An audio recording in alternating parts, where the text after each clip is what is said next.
Big TV భక్తి సమాచారం WhatsApp ఛానల్లో జాయిన్ అవ్వండి. అన్ని విశేషాలు ఎప్పటికప్పుడు తెలుసుకోండి. శ్రీ గురుభ్యో నమః. జన్మనిచ్చినటువంటి తల్లిదండ్రులకు శిరస్సు వంచి పాదాభివందనాలు తెలియచేస్తున్నాను. ప్రస్తుత సమాజంలో ప్రతి కుటుంబంలోనూ కూడా అనేక రకాలైనటువంటి సమస్యలతో సతమతమైపోతున్నటువంటి తరుణంలో ఏ సమస్యకు పరిష్కారం దొరకక చక్కటి అద్భుతమైనటువంటి జీవితాన్ని చిన్నాభిన్నం చేసుకుంటూ అద్భుతమైనటువంటి ఆనందకరమైనటువంటి జీవితాన్ని పాడు చేసుకుంటూ ఉంటాము. ఇలాంటి వాటికి సనాతన ధర్మంలో అద్భుతమైనటువంటి పరిష్కార మార్గాలు ఉన్నాయి. మరి అలాంటి వాటిని మనం తెలుసుకొని చక్కటి జీవితాన్ని అద్భుతమైనటువంటి ఆనంద గడియల్లోకి మార్చుకొని ఈ ప్రకృతి ధర్మాన్ని మన యొక్క సమస్యలకు పరిష్కార మార్గాలుగా మార్చుకుంటూ ప్రతి సమస్యకు పరిష్కారం ఉందని గ్రహించి ఆ యొక్క పరిష్కారముతో ఎలాంటి సమస్యకైనా కానీ పరిష్కార మార్గం మనకు ఖచ్చితంగా దొరుకుతుంది అని మన సనాతన ధర్మ గ్రంథాలే చెబుతున్నాయి. వీటికి కావాల్సిందల్లా కాస్త సమయాన్ని కేటాయించగలిగితే సరిపోతుంది.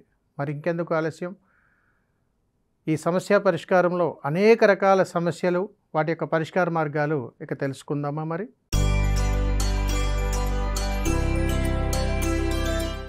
నలుగురిలో బాగా గుర్తింపు వల్ల ఎలాంటి సమస్యలు వస్తాయి? మనము ఏదైనా పని చేసినప్పుడు నలుగురిలో నాలుగులాగా ఉండాలి అనేటువంటిది పూర్వకాలం సామెతలో మనం విన్నాం. రాజకీయ నాయకులు కానీ, సేవా తత్పురుషులు కానీ, 10 మందిలో తిరిగేటువంటి వాళ్ళు కానీ, 10 మందికి ఉపయోగపడేటువంటి పనులు చేసేటువంటి వాళ్ళు ఎవరైనా కానీ నలుగురిలో చేసేటువంటి పనుల వల్ల వాళ్ళకి ఎలాంటి సమస్యలు వస్తాయి, మంచి జరిగినప్పుడు ఎలాంటి సమస్యలు వస్తాయి అని అంటే గుర్తుపెట్టుకోవాలి. దీనిని కూడా వ్యక్తిత్వ నరఘోషగా పరిగణలో తీసుకుంటారు. వ్యక్తిత్వ నరఘోష అంటే ఒకళ్ళు అమితంగా బాగా కష్టపడుతున్నారు, అనుకోకుండా కష్టాలు వచ్చేస్తాయి. బాగా కష్టపడతారు, గుర్తింపు అంతా గాల్లో కలిసిపోతూ ఉంటుంది. బాగా కష్టపడతారు, ప్రమోషన్ దగ్గరికి వచ్చేటికి వాళ్ళ పేరు ఉండదు. బాగా కష్టపడతారు, ఇంక్రిమెంట్స్ వచ్చేటికి వాళ్ళకి పేర్లు ఉండవు. ఎందుకు జరుగుతుందండి అని అంటే గుర్తుపెట్టుకోవాలి. వారి వారి సమస్యలలో వారు అందరినీ నమ్మి వారి యొక్క కష్టాలతో సహా ఇంటి విషయాలతో సహా మొత్తం బయటకు వచ్చేస్తాయి.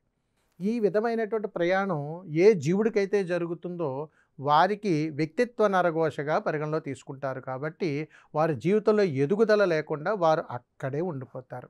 అందుకని నలుగురిలో ఉన్నప్పుడు జరిగేటువంటి ప్రమాదం ఏమిటి అని అంటే ఇదే. అందుకని మనం ఏ సేవ చేసినా కానీ 10 మంది గుర్తిస్తారని ఎప్పుడూ చేయకూడదు సుమా.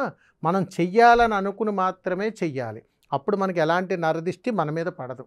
కాబట్టి ఆశించి చేసేటువంటి ఏ ప్రయత్నమైనా, స్వలాభం కోసం చేసేటువంటి ఏ ఉద్యోగంలో చేసేటువంటి ప్రయాణమైనా ఖచ్చితంగా నరదిష్టి వల్ల ఏదో ఒక రకమైనటువంటి సమస్యల్లో చిక్కుకుపోతాము.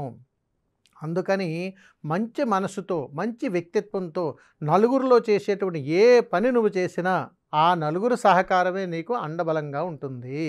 కాబట్టి నలుగురిలో ఉన్నప్పుడు ఈ విధంగా కానీ మనం చేస్తే అనేక కష్టాలు వచ్చి పడతాయి. అందుకని ఎంతవరకు మాట్లాడాలో అంతవరకే మాట్లాడితే అది బుద్ధి. ఎదుటి వాళ్ళు చెప్పేది మనం వింటే అది జ్ఞానం.